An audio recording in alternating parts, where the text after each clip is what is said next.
Yes, ibihe byiza ndetse n'umunsi mwiza nizere ko aho muri mugwe neza mu bice bitandukanye mugiye muherereyemo. Ni amakuru akomeye cyane ari kugarukaho hirya no hino ku butaka bw'uburasirazuba bw'igihugu cya Kongo mu karere ka Afurika y'ibiyaga bigari hakurya y'ishyamba rya Kibira. Hari amakuru menshi ari kuvugwa ko Perezida Evariste Ndayishimiye yaba ari kugerwa amajanja yo guterwa kudeta mu buryo bumwe cyangwa ubundi. Abanyapolitike bateranye ndetse hari n'amakuru kugeza ubu ngubu avuga ko General Neva yaba ari mu mazi abira mu buryo bukomeye cyane, ndetse nyuma y'amatora y'abadepite yabaye mu kwezi gushize niyo yazambije ibintu hano mu gihugu cya Repubulika y'u Burundi. Ibi byose ndaza kubikubwira, ndakubwira ko kugeza ubu ngubu M23 yungutse abasirikare barenga ibihumbi 8 biganjemo abahoze muri FARDC nyuma y'uko bungutse aba basirikare. Ese M23 iravuga iki ku rugamba rwabo rwo kubohora ibice byinshi mu burasirazuba bwa Kongo ndetse n'ifatwa ry'umujyi wa Uvira? M23 yagize iki uvugaho uyu mujyi umaze kuvugisha benshi amangambure ngo M23 yatinye uyu mujyi, ariko M23 nyuma yo kubona aba basirikare birashya bishyira ko uyu mujyi wa Uvira wajya mu maboko y'intare za Sarambwe nta gihindutse. Ndaza kukubwira rero amakuru menshi cyane. Ndakubwira ko kandi muri teritwari ya Walikale aha naho ni muri Kivu y'Amajyaruguru abavuga rikijyana bagera kuri 2 batawe muri yombi n'abazalendo bashinjwa gukorana na AFC M23. Ibi byose ndaje mbyikubwire. Ndakubwira ko kugeza ubu ngubu u Rwanda na Repubulika Iharanira Demokarasi ya Kongo nyuma y'uko bisinya amasezerano hari Washington DC muri Leta Zunze Ubumwe za Amerika, umujyanama wa Perezida Donald Trump mu bufatanye na Afrika Masad Belarusi yatangaje ko u Rwanda na Repubulika Demokarasi ya Kongo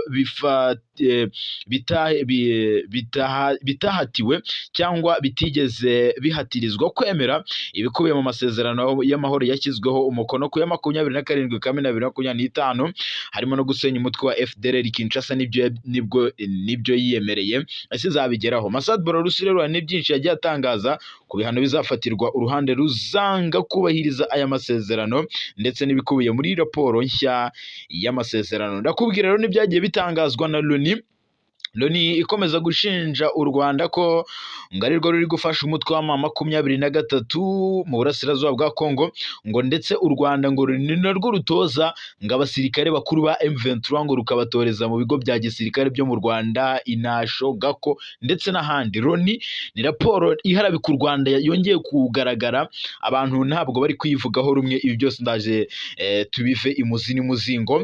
Ndanakubwira ko kugeza ubu mu gihugu cy'u Burundi abarundi baracyatsikamiwe nk'uko byatangajwe n'uwitwa Faustin Ndikumana. Yavuze ko kugeza amagingo ngaya ngo abarundi bagitsikamiwe nk'uko byahoze mu gihe cya gikoroni.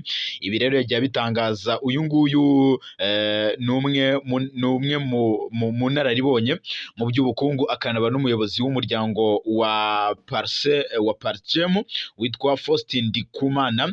Aremera ko abarundi na n'ubu bagitsikamiwe nk'uko uburundi bwahoze mu gihe cya gikoroni. Ibi byose ndaza kubikubwira, nkubwire n'andi makuru menshi cyane ari guturuka hano mu gihugu cy'u Burundi avuga ko abanyapolitike bari i Buruseli mu Bubiligi bakomeje gukoranya umugambi wo gukuraho ubutegetsi bwa Perezida Evariste Ndayishimiye.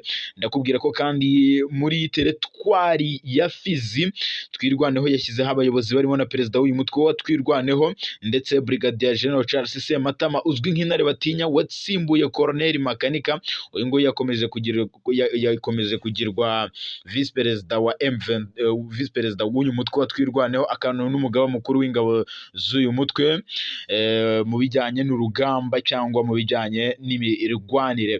Ibi byose ndaza mbikubwira 5 kuri 5. Reka mbahereze ikaze, nabasaba gukora subscribe mutarayikora kugira ngo tujye tubana mu makuru n'ibiganiro tubategurira kuri uyu muyoboro 5 kuri 5. Reka munyemerere mpere ku byatangajwe na Masad Belarusi. Uyu ni umujyanama wa Perezida Donald Trump mu bibazo bya Afurika cyangwa mu bufatanye na Afurika.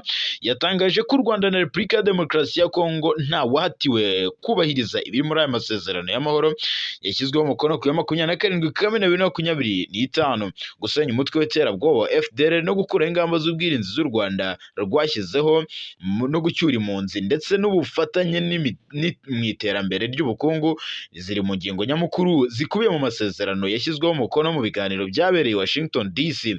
Ndetse mu kiganiro yagiranye na BBC ku ya mbere Nyakanga 2025 nibwo Mossad Belarusi yasobanuye ko ingingo y'ingenzi u Rwanda na Kongo byemeranyijeho ari ukwifatanya mu kubungabunga umutekano, aho impande zombi zishobora kurwanya imitwe yitwaje intwaro ihungabanya umutekano w'ibihugu byombi. Yagize ati ntidushobora kuza hano ngo dutegeke impande zombi ikintu kimwe cyangwa ikindi. Ati impande zombi zarahuye zumvikana kuri izi ngingo. Ati kandi twabibafashijemo. Ati kandi si twe twenyine kuko twabakiriye muri gahunda z'ingenzi zitandukanye. Ati twabakiriye mu bihe bitandukanye. Ati ntabwo rero twigeze tubahatira gusinya aya masezerano.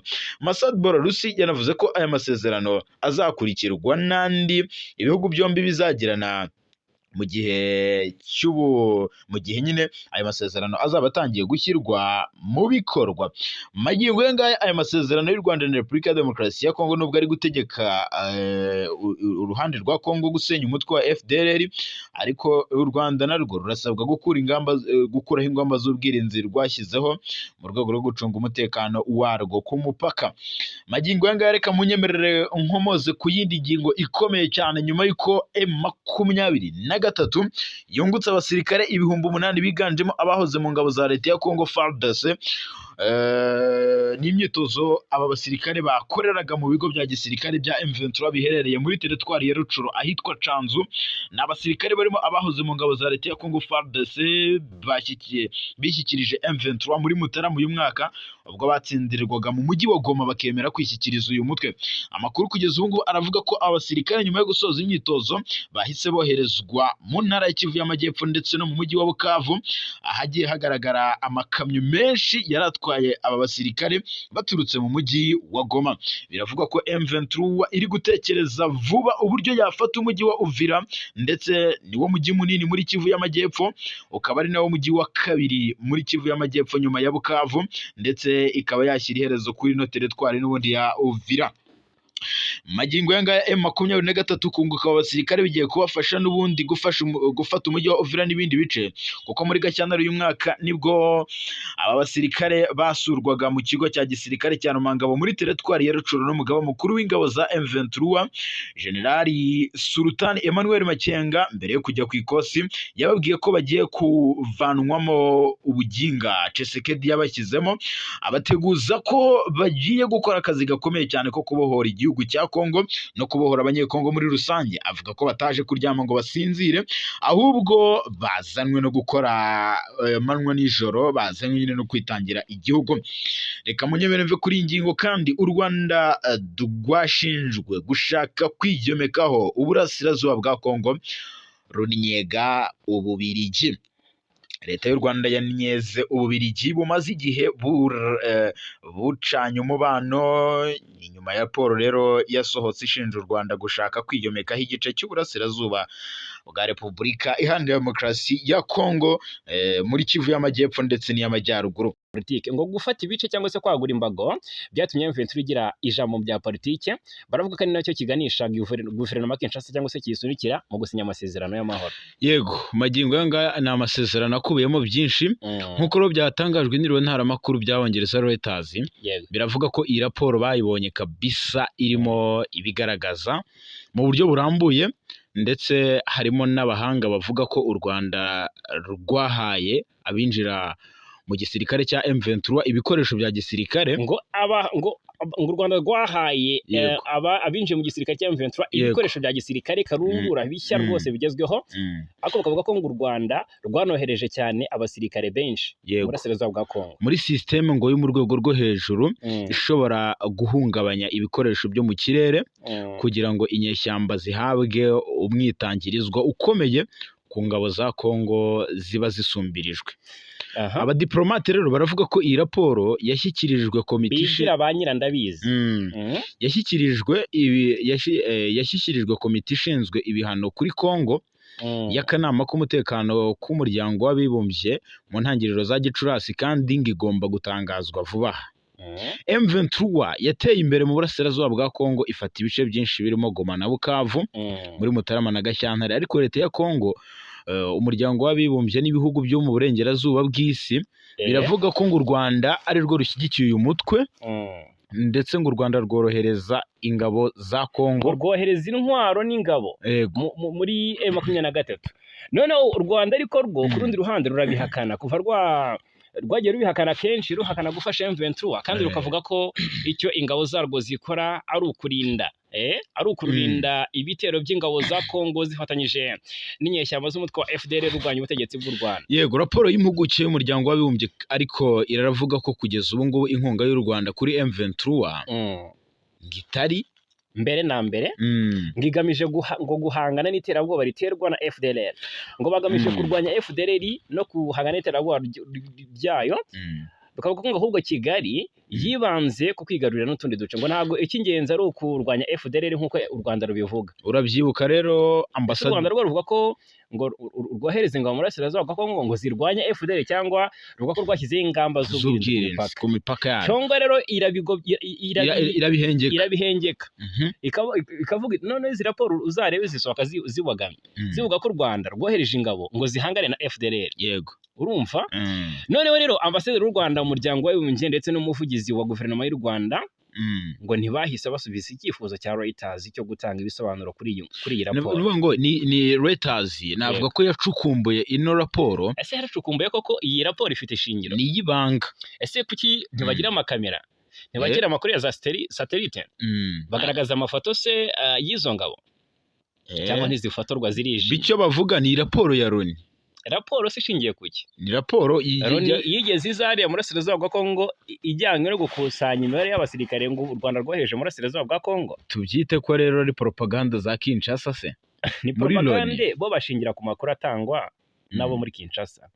Bakavuga batari ko buriya Kinshasa kuko igeramiwe ivuga iby'ukuri. Rero ibi ngibi nubwo biri kuvugwa ndetse bikaba byateje urunturuntu, bije nyuma y'uko Leta Zunze Ubumwe za Amerika zihuje u Rwanda na Kongo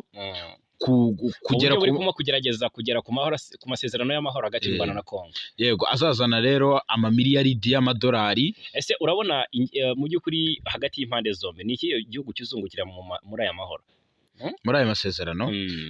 Ntabwo magingo yanga ibihugu byombi biramutse bishyize mu bikorwa ibyo bisabwa. Yego, ntekereza ko bishobora kuba buri gihugu cyabona ariko aya mabuye ya tantalum na za zahabu, koruba, umuringa, lithium n'andi mabuye y'agaciro, ibi bizagirira akamaro Amerika ariyo target rwose. Yego, rero kuwa gatanu nibwo aya masezerano yasinywe wagarukagaho.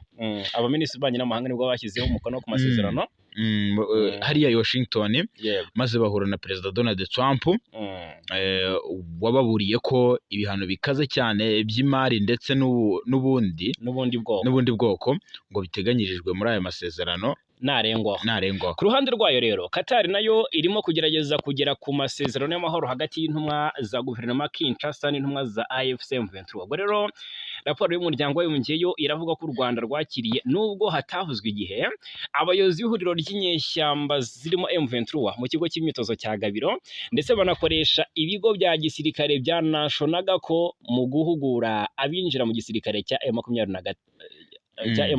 Yego, magingo yanga rero iyi raporo nubwo Kinshasa burya nayo igisubiza, ariko ntekereza ko izi raporo itazisubiza kuko ziba zibogamira ku ruhande rwayo kandi nibyo bishaka. Ahubwo ku ruhande rw'u Rwanda wenda reka twitege icyo bari buze gutangaza, kuko ni raporo isa nk'aho iharabika u Rwanda ntabwo cyabura, ariko ni raporo isa nk'aho igayitse rwose, iragayitse cyane. Ni raporo itarimo ukuri. Hanyuma ariko u Rwanda nubwo ruharabitswe na Loni bivuga ko ngo bashyize hanze raporo, ariko hari abavuga ko u Rwanda rufite intsinzi mu bya diplomasi. Yego, n'ubundi u Rwanda ruhora n'intsinzi muri diplomasi mu bihugu bitandukanye, ariko kabisa nyuma y'iri sinywa ry'amasezerano u Rwanda ndetse n'umuhuza Amerika akomeje kutavugwaho rumwe cyane muri Kongo. Kinshasa rero ku Rwanda byagiye bitangazwa na Ambasaderi Olivier Nduhungirehe nyuma y'iri sinywa ry'amasezerano, yatangaje ko igikorwa cya mbere ati ni ugutangira gushyira mu bikorwa gahunda ya Koponopsi yo gusenya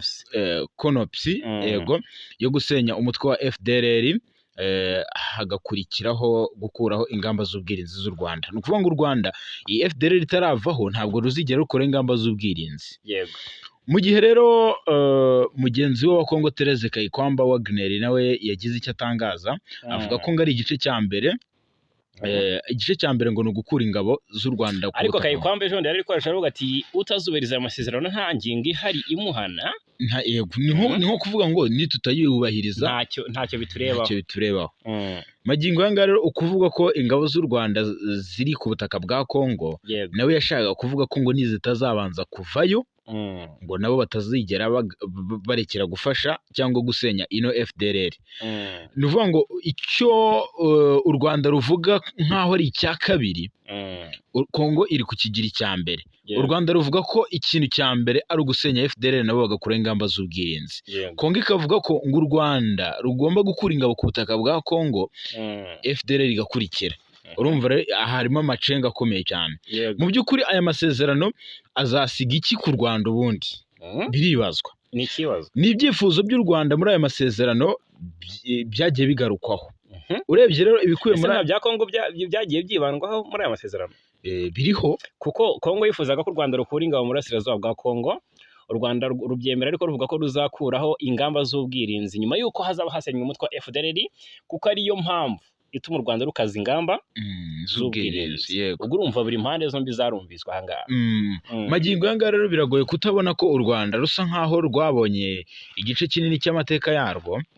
Igice cya mbere muri aya masezerano aragaragaza neza ko FDLR igomba gusenwa, gushwanyaguzwa rwose harewe mu mizi. Ibi rero ngo ntabwo byashimangiwe gusa, ahubwo byashyizwe mu mutima wa gahunda ihuriweho mu masezerano yo gukuraho umutwe wa FDLR nk'impungenge z'umutekano w'u Rwanda, bityo hagarukwaho ingamba cyangwa se hagakurwaho ingamba z'ubwirinzi u Rwanda rwakomeje kugaragaza. Ku Rwanda rero kuba FDLR ihari ifatwa nk'iterabwoba, ndetse ni ikintu benshi mu bihugu bitandukanye hirya no hino ku isi bagiye bitwaza ko ngo u Rwanda rwitwaza ino FDLR, ngo ariyo mpamvu nyamukuru rwinjira ku butaka bwa Kongo. Kuri ubu rero aya masezerano ngo agomba gutanga urwego ruhuriweho kugira ngo harandurwe burundu umutwe wa FDLR, bikazaba ingwate y'umutekano ku Rwanda. Icya kabiri, inyungu z'ubukungu zirimo gucunga umutungo hamwe na parike mu rwego rw'akarere ntabwo byagiye bisabwa kuva kera n'u Rwanda. Aha twatanga ingero nka parike y'Ibirunga ndetse na kiriya kiyaga cya Kivu, aho u Rwanda rwagiye rusaba Kongo guhuza mu by'ukuri mu kubyaza umusaruro uboneka muri uwo mutungo kamere cyangwa se karemano. Aya masezerano kandi ateganya ko hashyirwaho urwego ruhuza ubukungu mu karere rugamije kwagura ubucuruzi, ishoramari ndetse cyane no gushyiraho uburyo bwo gukorera mu mucyo mu nzego z'ibanze zitanga amabuye y'agaciro, kuvuga ngo mu buryo bweruye nyine imicungire ya parike y'igihugu, guteza imbere ingufu z'amashanyarazi, imicungire y'umutungo mu kiyaga cya Kivu n'ibirombe by'ubucukuzi bw'amabuye y'agaciro mu mucyo kugeza ku ndunduro. Ibi biha u Rwanda amahirwe adasanzwe kugira ijambo. Bamwe babisesengura nk'uburyo bwo kugenzura bwemewe n'amasezerano mpuzamahanga yo ku rwego rw'amateka. Ariko burya ruzi ko isi yose burya ikurikirana iki kibazo cyo mu karere ka Afurika y'ibiyaga bigari, bijyanye n'inyungu isi yose igirira mu by'ukuri mu mutungo kamere y'igihugu cya Kongo. Uburasirazuba bwa Kongo buriya bufite ubutunzi bufitiye akamaro isi yose. Isi yose rero ibihugu byose, isi yose itegereje umunsi udasanzwe uzahuza ba perezida b'ibihugu byombi hagati y'u Rwanda na Kongo bagahurira Washington, ndetse ni umuhango w'amateka ushimangira aya masezerano. Bazaba bari kumwe na Donald Trump hariya muri White House. N'amasezerano kugeza ubu ngubu bazaganira, tuzamenya ibyo ari byo amakimbirane. Ariko iyi tariki 27 ahangaha urabizi ko hashyizweho amezi 3 yo gusenya umutwe wa FDLR. Kongo n'u Rwanda byasinye amasezerano, byashyize umukono ku masezerano tariki 27 Kamena, ariko ntago bikiri inkuru, ahubwo iminsi yashyizweho kugira ngo FDLR ibe yaranduwe bijyanye n'akamaro ifitiye guverinoma Kinshasa n'ikibazwe ese n'iryari, ese nibishoboka. Ubwo rero muzibandwaho hazabaho icyiciro cy'iminsi 15 yo kwitegura gusesengura ubukana bw'ikibazo. yego no gutahura FDLR aho iherereye no gusangira amakuru hagati y'impande zirebwa n'ayo masezerano. intambwe ya mbere igomba guterwa mbere ya tariki 27 Nyakanga 2025 ni uko Repubulika ya Demokarasi ya Kongo n'u Rwanda bigomba gushyiraho uburyo bwo guhuza ibikorwa n'uburyo buzakorana na komite ishinzwe gukurikirana ibikubiyemo kandi umuryango w'ubumwe bwa Afurika Amerika na Katari n'inama yayo rero ni inama ya mbere igomba kuba bitarenze tariki ya 11 Kanama. Hanyuma ku butaka hari ibintu bibiri byihutirwa: gusenya umutwe wa FDLR no gukuraho ingamba z'ubwirinzi zashyizweho n'u Rwanda. Ibikorwa bigomba kurangira mu mezi 4 mu byiciro byinshi. Dukurikije rero amakosa ya RFI, amasoko ya RFI yashyizwe ubwo mu by'ukuri ni amakuru dukesha RFI. Yego ni amakuru dukesha RFI. Yego ariko n'ubundi n'isoko iyo turi kuvuga iyi nkuru tuba dusoma ibinyamakuru bitandukanye. Magingo yanga rero uburyo tugerageza gushyira mu kinyarwanda bikagorana cyane, ariko yego niba tugayeyo twize nyaboneka. Ibikorwa bya FARDC na RDF, buriya FARDC na RDF bizahuriza hamwe mu gusenya FDLR, ariko ngo bigomba gufatirwa ibyemezo hamwe n'ibihugu byombi. Igice cy'ubukungu hateganyijwe undi mushinga, gahunda yo guhuza ubukungu mu karere igomba gutangira ku ya 27 Nzeri. Intego ni ugushimangira ubufatanye ku mutungo kamere, ubucuruzi n'ishoramari ryambukiranya imipaka. Kuri dosiye ya AFC M23 inzobere zihuriza ku kintu kimwe gusa, ko nubwo amasezerano ya Washington azagira uruhare no gufasha ayatangiye i Doha hagati ya Kongo na M23, ariko adasobanuye mu guhagarika amakimbirane, nubwo muri iyi minsi rwose hariho agahenge. Urabyumva neza? Yego. Nibyo ngibyo rero. Hanyuma reka turebere hamwe. M23 iri mu nyungu cyane. Abasirikare 8,000 bwana Jarimura, kandi baje bakurikira abandi benshi mu bice bitandukanye. Umutwe wa M23 wungutse abasirikare barenga 8,000 nyuma yo gusoza imyitozo bari bamazemo amezi 6. Ni imyitozo abasirikare bakoreraga mu kigo cya gisirikare cya Canzu giherereye muri teritwari ya Rucuru. Aha rero hamaze n'iminsi imirwano muri Rucuru mu bice bya Bambo.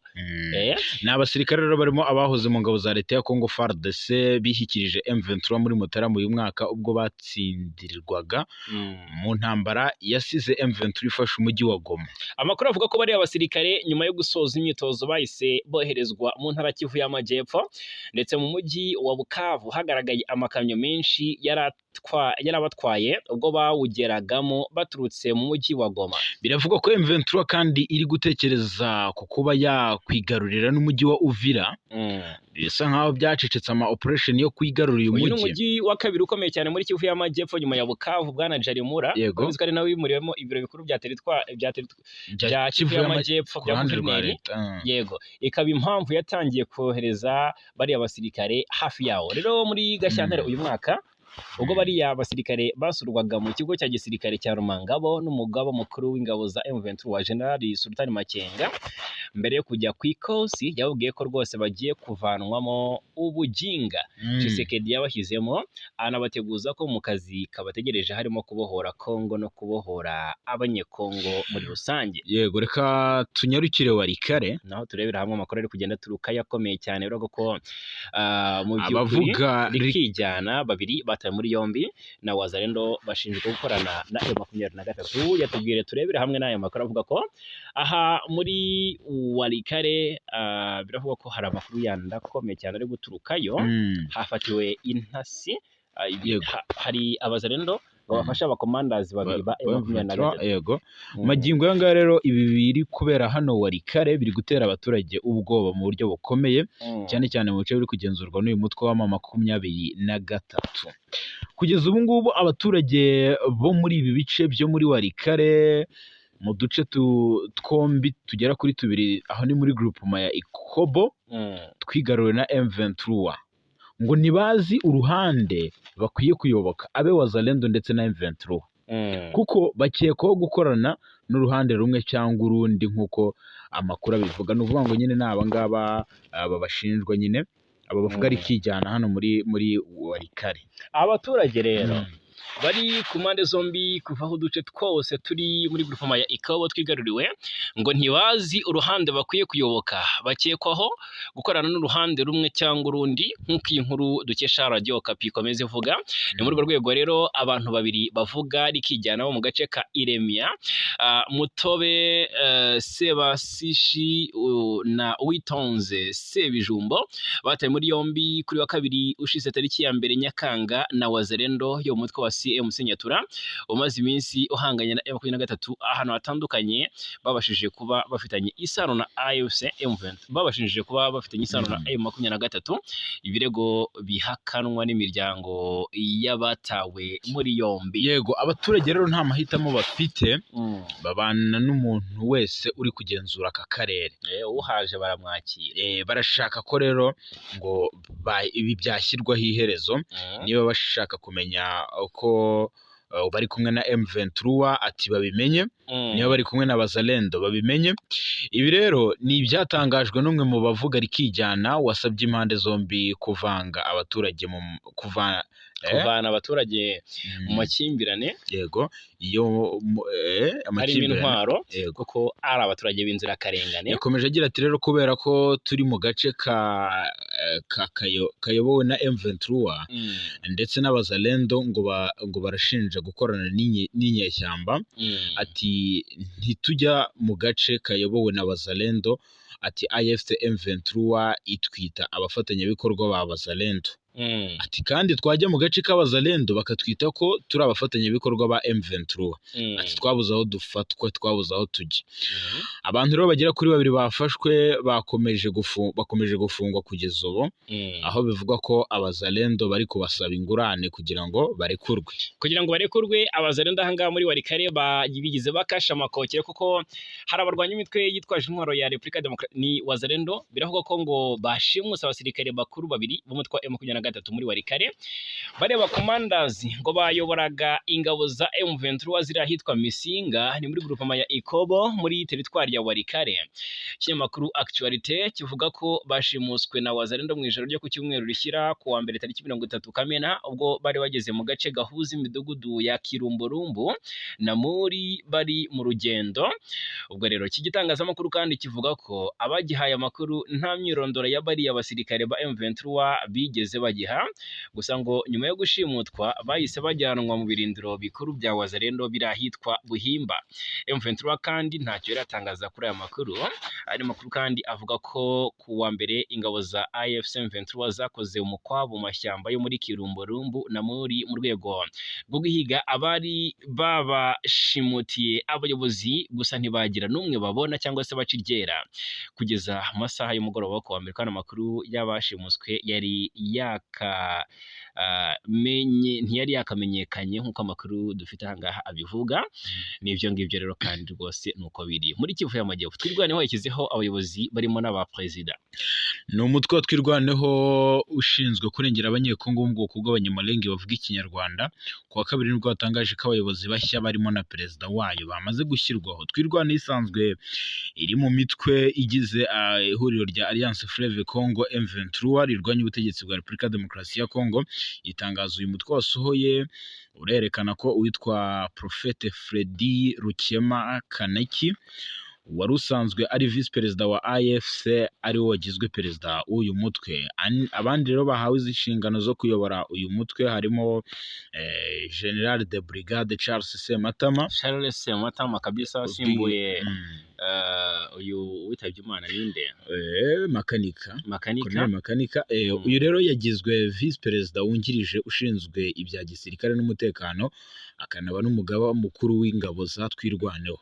Ni mu gihe kandi uwitwa Mugisha Alex yagizwe visi perezida wa kabiri ushinzwe imiyoborere, politike na diplomasi, ndetse n'uwitwa Kibasumba Adele agirwa umunyamabanga mukuru wa Twirwaneho. Isi umugore ubu birashoboka cyane. Ndetse tunyarukire mu Burundi.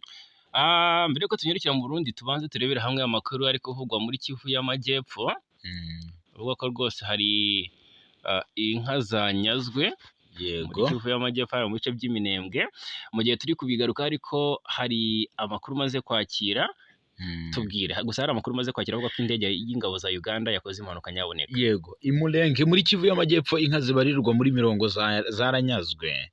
Ni iz'abaturage rero ba hano mu Minembwe. Inka z'abanyekongo bo mu bwoko bw'abanyamulenge bavuga ikinyarwanda zibarirwa muri 40 nizo zanyazwe n'umutwe witwaje intwaro wa Mai Mai ndetse n'abazalendo ukorana bya hafi n'ingabo za leta ya Congo FARDC. Izi nka zanyagiwe mu biraro aho zabaga mu bijabo.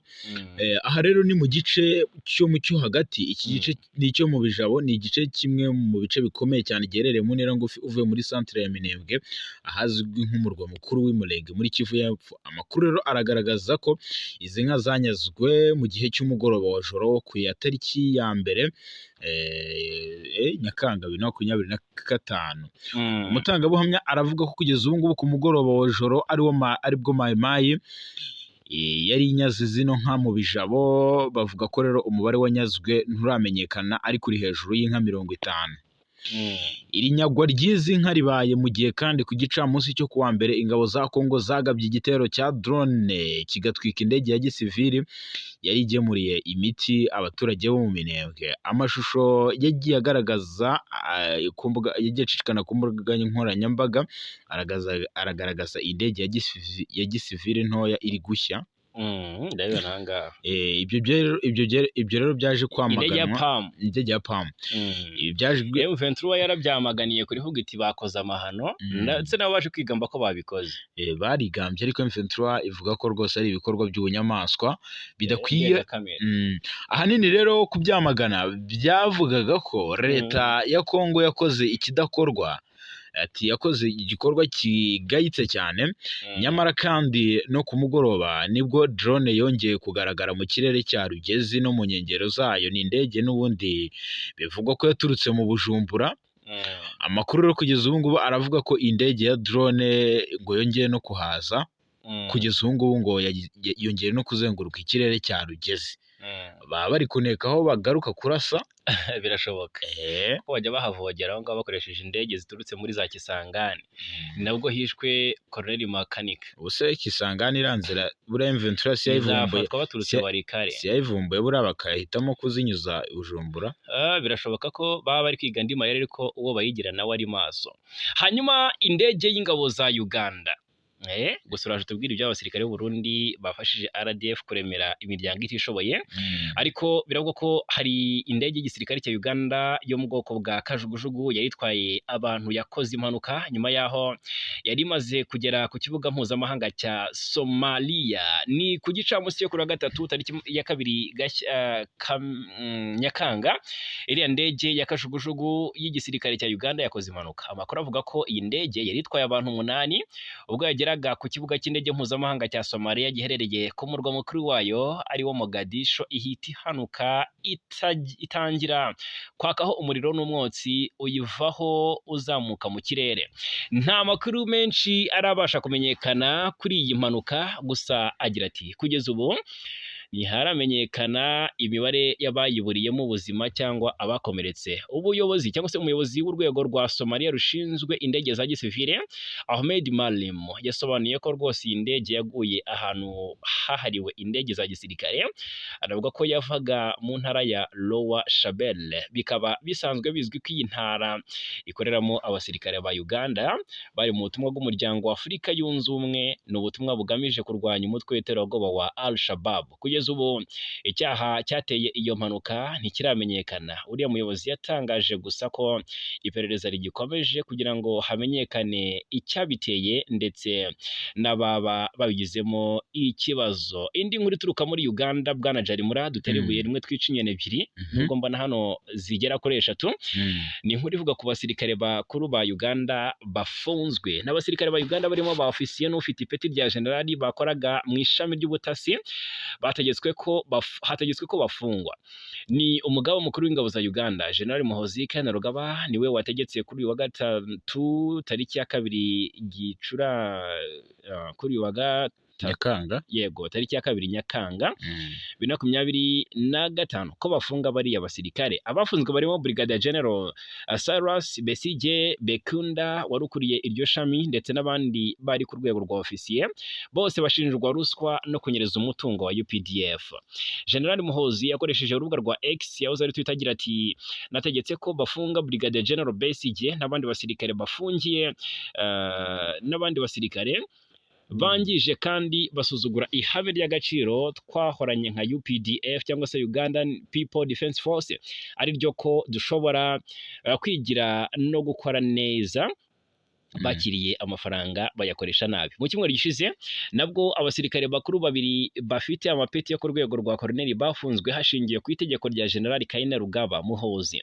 Colonel Peter Ahimbasibwe uyobora ishami ry'igisirikare rishinzwe kurwanya iterabwoba na Lieutenant Colonel Ephraim Byaruhanga uyobora ishami rishinzwe ibikorwa byihariye bataye muri yombi bakekwaho ko amashami bayobora ashobora kuba yaracengewe n'umutwe w'iterabwoba ADF ufite ibirindiro mu burasirazuba bwa Kongo. Ubundi kandi mu kwezi kwa gatatu umwaka wa 2024 ubwo General Muhoozi Kainerugaba yatangiraga inshingano zo kuyobora ingabo za Uganda yavuze ko ashoje intambara kuri ruswa yamunze icyo gisirikare. Gusonza bivuye nyaboneka. Uyu mugaba mukuru w'ingabo za Uganda rero Muhoozi yavuze ko kugira umusirikare ngo ahabwe ibikoresho byiza, imyenda myiza, amasomo meza n'ubuzima bwiza byose byagerwaho ari uko ruswa no gukoresha umutungo nabi birwanyijwe hano mu gihugu cya Uganda. Indi nkuru rero, abasirikare b'u Burundi bafashije igisirikare cy'u Rwanda RDF kuremera imiryango itishoboye. Kugeza ubu ngubu u Burundi ni kimwe mu bihugu bigize umuryango wa Afurika y'Uburasirazuba EAC bifite ingabo mu Rwanda, aho zitabiriye ibikorwa bigamije iterambere ry'abaturage biri kuba ku nshuro yabyo ya 5. Ni ibikorwa bizwi nka EAC CMIC yego week. Byatangiye rero ku ya 29 Kamena 2025 bikazarangira ku wa 4 tariki ya 3 Nyakanga 2025, bikaba biri mu rwego rwo gufasha abanyarwanda kwizihiza umunsi wo kwibohora. Igisirikare cy'u Burundi kibinyujije ku rubuga rwa X yahoze yitwa Twitter cyatangaje ko ingabo zacyo zashyikirije ibikoresho imiryango 70 itishoboye hirya no hino mu gihugu. Ni ibikoresho birimo ibitanda, za matera, ibiribwa, intebe ndetse n'ameza. Imiryango kandi y'abashyikirijwe izi mpano ni mu turere twa Nyarugenge, Musanze, Burera, Nyagatare, Ngororero, Karongi na Nyanza. Usibye ibikorwa byo gufasha abatishoboye n'imishinga y'iterambere n'ibikorwa remezo, abaganga b'inzobere baturutse mu ngabo z'ibihugu bya EAC birimo gutanga izi serivisi z'ubuvuzi, aho bari kuvura abanyarwanda ku buntu indwara zirimo iz'imbere mu mubiri, iz'abagore n'indwara z'abana n'indwara z'amagufa n'amenyo.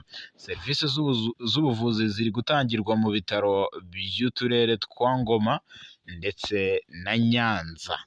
Yes, hanyuma iyindi nkuru ejo kwa kabiri tariki ya 2 Nyakanga 2025 nibwo umutwe w'inyeshyamba ADF ni Allied Democratic Force warekuye abantu 23 bari barangizwe imbohe n'uyu mutwe mu gace ka Mambasa n'intara ya Ituri nk'uko amakuru atangwa n'inzego z'umutekano muri aka gace abivuga. Abarikuwe barimo abagore n'abana, bose baje bagaragara nk'abafite intege nke nyuma y'iminsi bari bamaze mu mashyamba bari mu maboko y'abo barwanyi ba ADF, n'umutwe urwanya ubutegetsi bwa leta ya Uganda ukorera mu mashyamba ya Kongo. Bivuga kandi ko abo baturage barekuwe ku bushake bw'abo barwanyi ahazwi nka Elake, agace gakunze kuberamo imirwano ndetse n'ubugizi bwa nabi bukozwe n'uyu mutwe wa ADF. Agace ka Elake kandi ni ahantu hakunda kubera ibikorwa by'iterabwoba, aho abaturage basahurwa imitungo yabo, abandi bagahohoterwa bafatwa bugwate. Ibi bibaye nyuma y'uko mu cyumweru gishize nanone abarwanyi ba ADF bagabye igitero muri aka gace ka Elake, abarwanyi babiri bo mutwe wa Mai Mai bahasiga ubuzima, ibintu byinshi rero by'abaturage birasahurwa, abagera kuri 50 bagirwa imbohe imbohe. Ni imirwano yatumye n'abaturage biyemeza kwirwanaho ngo bacubye iki gitero cy'izinyeshyamba, ariko ADF ibarusha imbaraga, ibagira nabi rwose, cyangwa se bagirira nabi, bamwe irabica abandi ibasiga ari intere. Abayobozi b'inzego z'ibanze muri Mombasa batangaje ko ADF ikomeje kugendagenda mu mashyamba y'ako gace yitwaje intwaro, kandi ko hakiri n'abandi baturage basaga 20 bafashwe bugwate bagifite muri ayo mashyamba.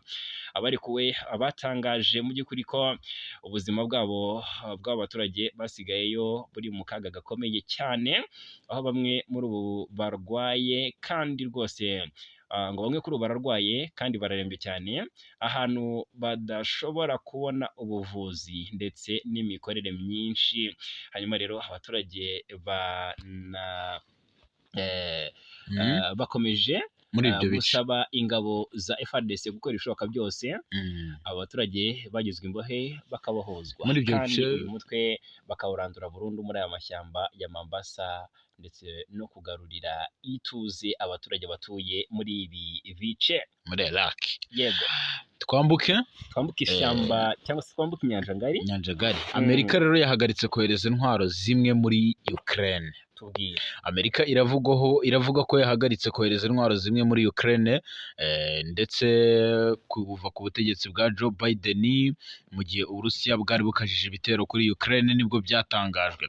Mu byo Amerika yari yemeye mu gihe cya Biden harimo ibisasu bitandukanye byo gushimangira ubwirinzi bwa Ukraine, birimo kongera gusuzuma mu gihe cya Pentagon. Rero nibwo bongeye gusuzuma urwego rw'izi ntwaro cyangwa uburyo izi ntwaro zikorwamo ndetse n'ububiko bwazo. Ni icyemezo gishobora kwerekana impinduka mu byihutirwa ku butegetsi bwa Donald Trump, nk'uko iyi nkuru dukesha Al Jazeera ibivuga.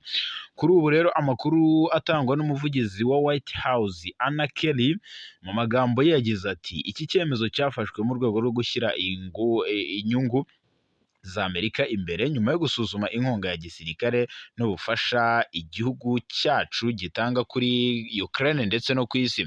Isuzuma rya mbere rije mu gihe Minisiteri y'Ububanyi n'Amahanga ya Leta Zunze Ubumwe za Amerika yasanze ububiko bumwe bwazo bw'izi mbunda ngo buri hasi, bahagarika izi ntwaro baherezaga igihugu cya Ukraine. Umuvugizi wa Pentagon witwa Sean Parnelly yatangaje ko igisirikare cya Amerika nta gihe kigeze kiba tayari ko gifite ubushobozi nk'ubu.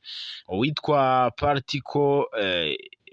icyitwa Politico n'ibindi bitangazamakuru Politico n'ibindi bitangazamakuru bitandukanye byo muri Amerika byatangaje ko misile za system zo kurinda ikirere cya Patriot, intwaro za rutura zirasa kure zidahushwa zizwi nka precision artillery na misile za Hellfire biri mu ntwaro zitacyoherejwe muri iki gihugu cya Ukraine. Impamvu yo bayitangaje rwose ngo twabigarutseho. Yes, hanyuma rero ku rundi ruhande